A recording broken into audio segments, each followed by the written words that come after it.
فرشتوں کو حکم دیا کہ میرے نبی پر درود پڑھو، اور خود بھی پڑھتا ہے، ان اللہ و ملائکتہ یصلون علی النبی۔ جو لوگ اللہ کے نام پہ خرچ کریں گے تو اللہ تعالیٰ کہہ رہا ہے وصلی علیہم، اے میرے حبیب ساری امت پر نہیں، جو تیری امت میں میرے نام پہ خرچ کریں گے ان پہ تو درود پڑھ۔ اگرچہ یہاں صلی دعا کے معنی میں ہے کہ تو ان کے لیے دعا کر، آپ ان کے لیے دعا فرمائیں۔ تو مال خرچ کرنے والوں کے لیے اللہ اپنے حبیب سے فرما رہے ہیں کہ ان کے لیے آپ دعا کریں، صلی علیہم ان صلاتک سکن لہم۔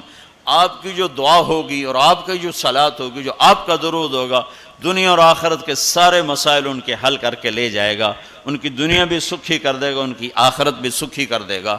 تو اللہ تعالیٰ نے زکوٰۃ فرض کی، اور بہت تھوڑی فرض کی۔ پہلی امتوں پر تھی 100 میں 10 روپے، اور ہماری ہے 100 پہ 2.5 روپے، اور اتنا فضل فرمایا کہ پورا سال پیسہ پڑا رہے، پھر کہا اس میں سے 2.5 روپے دے دو، 2,500 دے دو، اگر استعمال ہو جائے تو کوئی سال سے ایک دن پہلے اگر وہ مال خرچ ہو گیا ہے تو زکوٰۃ ختم ہو گئی۔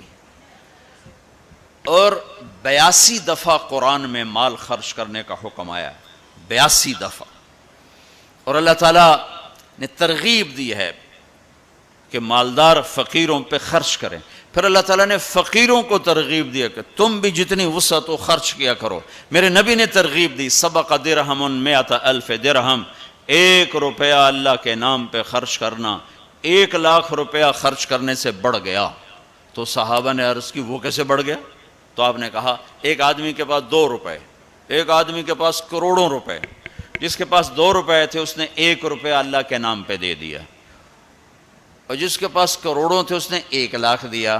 جس نے 2 میں سے 1 دیا اس نے اپنے مال کا آدھا حصہ دیا، جس نے 1,00,000 دیا اس نے اپنے مال کا کوئی 1000واں حصہ دیا۔ جب تولا جائے گا تو 1 روپے کا وزن 1,00,000 سے بڑھ جائے گا۔ اور اس کا ایک واقعہ بھی، حضرت عمر ہمیشہ حضرت ابو بکر سے نہ کوشش کرتے تھے آگے نکل جاؤں، آگے نکل جاؤں، آگے نکل جاؤں، ساری زندگی موقع نہ بن سکا۔ تبوک کا موقع آیا تو اللہ کے نبی نے کہا مال خرچ کرو۔ عثمان رضی اللہ تعالیٰ عنہ 10,000 لشکر کا سارا سامان تیار کیا، ان کی سواریاں، ان کا راشن کے لیے تھیلوں کو بند کرنے کے لیے دھاگے تک اپنے گھر سے دیے، اور 300 دینار اوپر دیے۔ تو اللہ کے نبی کی جھولی میں وہ 300 دینار پڑے تھے یوں، اور آپ ان دیناروں کو اٹھا اٹھا کے یوں فرما رہے تھے ما علی عثمان اللہ یعمل بعدا، عثمان آج کے بعد کچھ بھی نہ کرے تو جنت واجب ہوگی۔ تو عمر کہنے لگے آج میں ابو بکر کو کاٹ سکتا ہوں، آج میں اس سے آگے نکل سکتا ہوں کہ وہ آج کل غریب ہے، میں مالدار ہوں، تو وہ تھوڑا لائے گا میں زیادہ لاؤں گا تو میں بڑھ جاؤں گا۔ لہٰذا انہوں نے اپنے مال کا آدھا حصہ، آدھا گھر میں رکھا اور آدھا لے کر آئے۔ ابو بکر نے جھاڑو پھیر دیا، جو کچھ تھا وہ سارا سمیٹ کے لے آئے۔ جب دونوں پراپرٹی سامنے رکھی گئیں تو حضرت عمر کی بہت زیادہ نظر آ رہی، ابو بکر کی بہت تھوڑی نظر آ رہی۔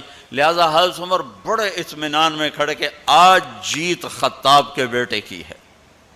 میں قربان جاؤں، اللہ رسول تو جانتے ہیں کہ کون کیا کر کے آیا ہے، تو میرے نبی نے سوال ہی بدل دیا جو اس موقع کا سوال ہی نہیں۔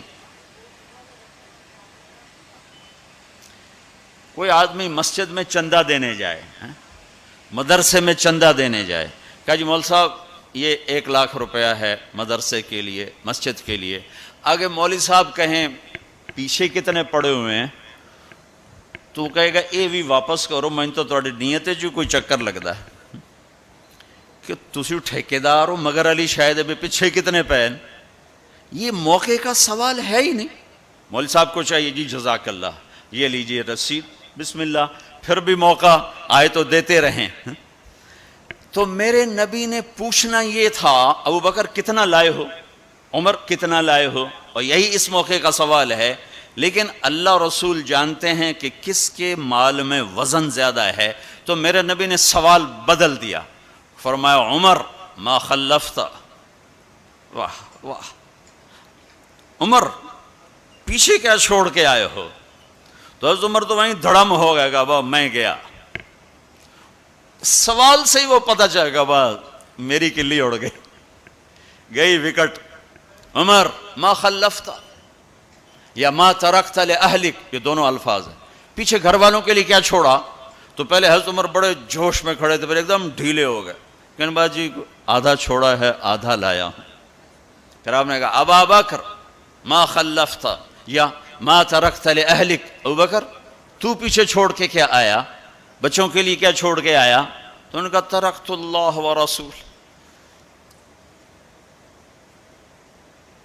میں تو اللہ اس کے رسول کو چھوڑ کے آیا ہوں، باقی سب کچھ لے آیا. تو اس پر عمر کہنے لگے ابو بکر میں نہیں تجھ سے آگے بڑھ سکتا، کوئی بھی تجھ سے آگے نہیں بڑھ سکتا. اور اگلی سنو،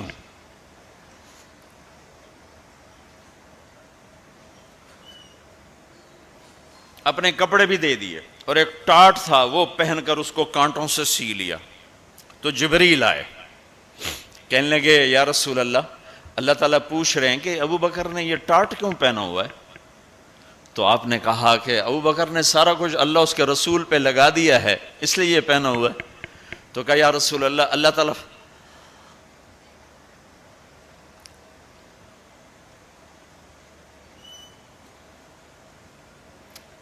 تعالیٰ فرما رہے ہیں ابو بکر سے پوچھو مجھ سے راضی تو ہے، مجھ سے راضی تو ہے، اس فقر میں مجھ سے راضی ہے؟ میں تو اتنا سفر کر کے آیا ہوں، حالانکہ ابھی 4 دن پہلے میں 12 ملکوں کا 10 ملکوں کا سفر کر کے آؤں، ساری ہڈیوں میں درد ہے. میں اس لیے آیا ہوں کہ چلو کوئی بخشش کا بہانہ مل جائے، کوئی بخشش کا بہانہ مل جائے، اللہ راضی ہو جائے. آپ سارے اس لیے حج پہ جا رہے ہو کہ اللہ راضی ہو جائے.